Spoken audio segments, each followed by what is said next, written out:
আলাইকুম, কেমন আছেন? আজকে ব্লগটা সুন্দর যাচ্ছে।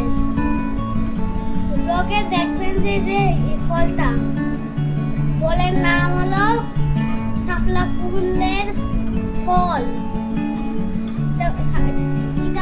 এটা অনেকটা পানির নিচে হয়, খাওয়া যায়। দেখবেন একটা খাওয়া। আমি এখন বের করছি, আপনারা দেখেন। এই যে দেখেন,